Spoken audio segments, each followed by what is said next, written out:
What's good, YouTube? It is your boy Big Cool coming to you from Colossal Boxing Talk, and I'm back with the rundown. Gonna talk about some of the latest boxing news of today. First up, Canelo said he fight Jaime Munguia, but would not like to do it. Why would that be? Maybe because both of these guys are Mexicans. Canelo Alvarez has fought 23 Mexicans in his career, and he's sick and tired of it. He's a Mexican. He doesn't want to continue to beat up on his fellow countrymen the way he's been doing, and he's been doing it. Julio Cesar Chavez Jr., Alfredo Angulo, Carlos Baltimore, you name them, he been whooping their ass easy, and he's sick and tired of it. He feel like, look, we need to stick together. But if his promoters feel like that's a good fight, he would do it. Let's listen to the quote, or let me read the quote exactly from Canelo Alvarez. He said this: I represent Mexico. I do not like the idea of facing a Mexican. I will not face a Mexican again because I represent Mexico. I don't like the idea of thinking about facing another Mexican. I would not like to do it anymore. I like to stay committed to that because I represent Mexico. But he also, said this: at the end of the day, they're the ones who are in charge. He's talking about Golden Boy in the zone. And if they consider it a good fight, then I would do it. But I would not like it, Canelo said. And honestly, I wouldn't like it for Jaime Munguia. Jaime Munguia will get the shit beat out of him by Canelo Alvarez at this point in time in his career. I believe Munguia is like 24 years old. We've seen him in his last few fights, lackluster performances. Yes, he's shown a good chin. Yes, he's shown power, relentless pressure, the youthfulness, exuberance that he has been 24 years old.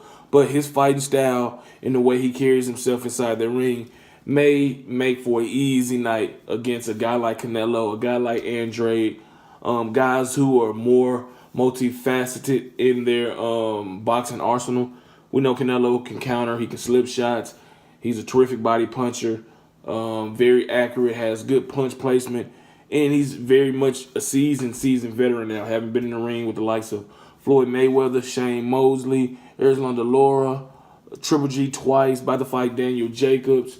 He's fought Alfredo Angulo, like I mentioned, Julio Cesar Chavez Jr. Doesn't matter what you think about him, he still fought a big guy who could take a punch. So he's fought a lot of guys. Austin Trout, I mean, you name it. He's fought these guys and has been successful. He only has one defeat in his career, and that came to the great Floyd Mayweather Jr. So through all that, he's learned much about different styles, different tricks of the trade. He's gotten better mentally as a smarter fighter. Ring IQ has increased over time. And I think that while it would be a big fight, they're trying to groom Jaime Munguia for a possible, superstar position in boxing. Like I said, he's everything you love in a power puncher. Big kid. He's 6 foot tall, big power, come forward style, phone booth type fighter. Has shown the ability to take a punch just as good as he gives it. Although his competition is lacking, he did take that title off of an inflated junior middleweight and Saddam Ali, who is naturally a welterweight, who took that title off of the great Miguel Cotto when the inner cherry pick gone wrong. We seen what he did against him, but we seen when he fought Liam Smith, although he hurt him numerous times. Liam Smith was in that fight, and it was a tough fight for Jaime Munguia. Then we just seen his other fight against the Japanese fighter, which was tough. Now he's about to fight Dennis Hogan, his mandatory April 13th in his home country of Mexico. So we'll see how he looks against Hogan, who is a light puncher. But I imagine this fight being able to be built up to take place in Mexico or Las Vegas or California, where the Mexican population is huge. The Hispanic population in general is huge in Vegas and California. But Mexico, I can see them staging it in, one of the big stadiums, big arenas over there, and packing the house out because Canelo Alvarez is a huge draw. He's the top, pay-per-view draw in the sport today. And, even though he's not a pay-per-view fighter no more, thanks to him being on the zone, he still puts asses in seats. He will cause the DAZN subscription to go up through the roof. as he continues to step up his competition even more so than he already has for his career. So, I mean, look, I like Munguia, even though I think that he's not as good as people are making him out to be, at least not yet. But, shit. Canelo will beat that ass, even though we can all see the writing on the wall that there's a logical fight there being built up, because Jaime Munguia said he's going to be moving up to 160 either later this year or early 2020, which is unfortunate because I would like to see him fight Jerry Hurd in the unification bout. Tony Harrison, who upsetted, Jermell Charlo for that WBC junior middleweight title in the unification bout. But, shit like that doesn't go as we plan or as we want.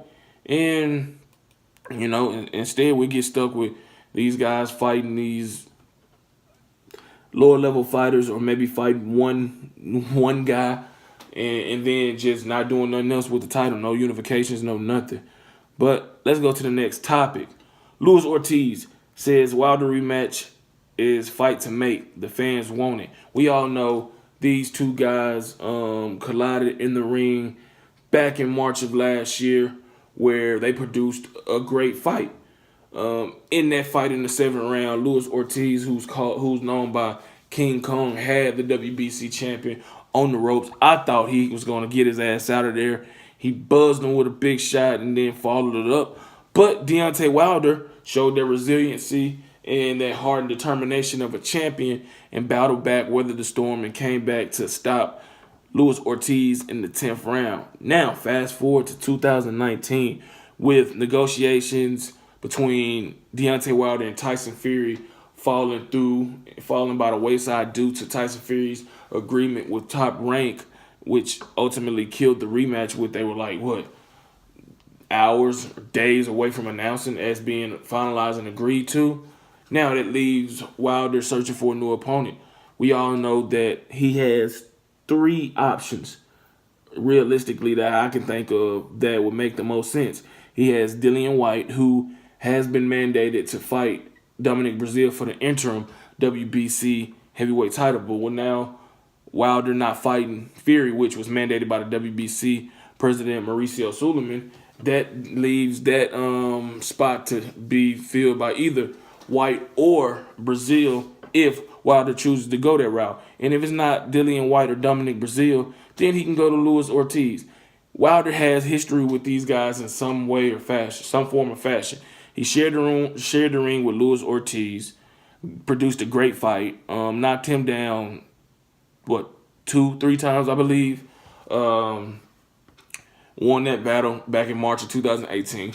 We all know what happened back in Birmingham when Wilder defended his title against Gerald Washington. His brother Marcelo's Wilder, who's a professional fighter as well, just took his first loss a few weeks ago, got into it with Breazeale. I think he put his hands on Breazeale, talking big noise, disrespectful shit to his family. And ever since then, Breazeale and Wilder has traded, some very disrespectful comments throughout the media, social media, and all that towards each other. We all know that both guys want to get their hands on each other in the worst way. So that has a storyline already built in. Look, these guys don't like each other. Charges was pressed by Breazeale against Wilder and his folks. These guys really want to go in toe-to-toe. And we know both guys have an exciting style. Wilder brings that one-punch massive power. Breazeale brings that resiliency, that fan-friendly fight style. He's been in crazy fights with, Amir Mansour, the African guy. He's fought against Eric Molina, stopped him. He's fought against Anthony Joshua, was stopped in that fight. He's a late bloomer. He was a former college quarterback. At 6'6", he would only be at a 1-inch disadvantage against Wilder. But, both guys have athletic backgrounds. Wilder played basketball and football. And like I said, Breazeale was a former quarterback, I think, in Northern Iowa, I want to say. Correct me if I'm wrong, in the comment section down below. But, you got that built-in storyline as well. Then you got Dillian White, who's been calling for a fight with Deontay Wilder for the longest. This guy has done everything right. He's worked himself up He's fought all the people he was supposed to fight to get himself in position to challenge for the WBC heavyweight title. And for whatever reason, Mauricio Suleiman, the president of the WBC, has just avoided giving him a direct opportunity. I know that Eric Molina, Dominic Brazil was mandated for, the winner would be the mandatory to Deontay Wilder, but damn, you know what I'm saying? There's no clarity, and I feel like, Dillian White is more deserving. He just recently beat Derek Chisora in their rematch, knocked him out in the 11th round. He knocked out Lucas Brown something serious in the 6th round in May of last year. I mean, he's done everything. He was in negotiations to, stage a rematch with unified heavyweight champion Anthony Joshua, but that didn't come to fruition for whatever reason. So it leaves him in flux. And regardless, Deontay Wilder is going to fight May 18th, reportedly in, Brooklyn, New York at the Barclays Arena on Showtime. So the question now is who he's going to face. Dillian White, Dominic Brazil, or Luis Ortiz. If I had to choose, I would rather see him face Luis Ortiz or Dillian White in a rematch. I think those fights are more competitive than a fight with Brazil. I think as much shit as Brazil is talking, I don't think he's going to be capable of backing it up. I think the first time Wilder lands on his chin, it's going to be night-night. It's going to be all she wrote. I think that, his fighting style has, cut his career shorter than what he realizes and what people that watch him and root for him realizes. He's been in some brawls. He's very hittable. He's not defensive-minded at all. And that is the wrong type of fighter to be going in against an ultra-aggressive, ultra-athletic, ferocious power puncher like Deontay Wilder. So we shall see in the coming days and coming weeks what Team Wilder comes up with in terms of his next opponent. Hopefully it is somebody we can get excited for. I know it ain't going to be nobody like that, but hopefully maybe he can pull somebody, maybe he can get Joseph Parker. Who knows? I'm just throwing out something crazy. Maybe we can get that fight and see, if, we can get an interesting fight that was really kind of unexpected. But we shall have to wait and see. If you like this video, go ahead and hit that like button. Hit that subscribe button. Turn your notifications on to be notified every time I upload content. Drop your comments in the comment section down below, giving me your thoughts on this video. Who would you like to see Wilder face next? White, Brazil, or Ortiz? Maybe Parker if possible. Also, Jaime Munguia, Canelo Alvarez, would you be interested in seeing that fight? And if so, do you give Jaime Munguia a chance in hell if that fight happens? Like I said, there's a lot of variables pertaining to that fight, but that's one of the fights, even if Canelo loses May 4th to Daniel Jacobs or whatever, that's a fight that DAZN and Oscar De La Hoya can always pull out of their back pocket because both of these guys are Mexican born and bred, and that fight will sell just because Canelo alone. And, Jaime Munguia, assuming he continues to win and increase their resume, the name recognition and the fight style. So, yeah, man. Shout out to 3kingsboxing.com. Be sure to check out 3kingsboxing.com daily for your latest and greatest updated, unfiltered, unbiased boxing news and information. I'm the lead journalist over there. We just do everything, man. We always own it.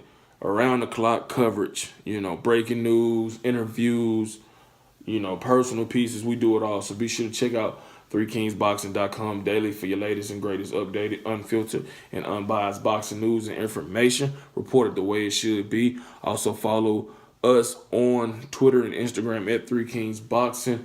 Also go like the Facebook page 3kingsboxing as well as Colossal Boxing Talk. Follow me on Twitter at Colossal CBT. Follow me on Instagram at Colossal_boxing_talk. Until next time, I am out. Peace.